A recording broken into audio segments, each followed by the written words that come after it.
ए गायू, किती मोबाईल बघती? ट्युशनला जा लवकर, चल. 5 मिनिट थांब ना दादा. 5 मिनिटं वगैरे काय नाही, जा लवकर ट्युशनला. मॅडमनी फोन केला होता, जा.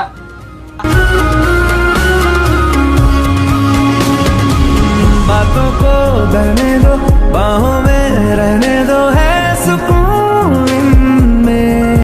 दादा मी ट्युशनला आली, आता अभ्यास करून घे मगच मोबाईल घ्यायचा. अभ्यास झाल्याशिवाय मोबाईल घेऊ देणार नाही. चल अभ्यास कर पटापट. प्यार ज्यादा मेरा कैसे बताए, सारा तेरा होगा, मैंने मुझे है तुझको दादा माझा होमवर्क पूर्ण झाला. आता मी मोबाईल घेऊ. आगे राहों पनाहों पे, आहों पे, बाहों पे, साहों सलाहों पे.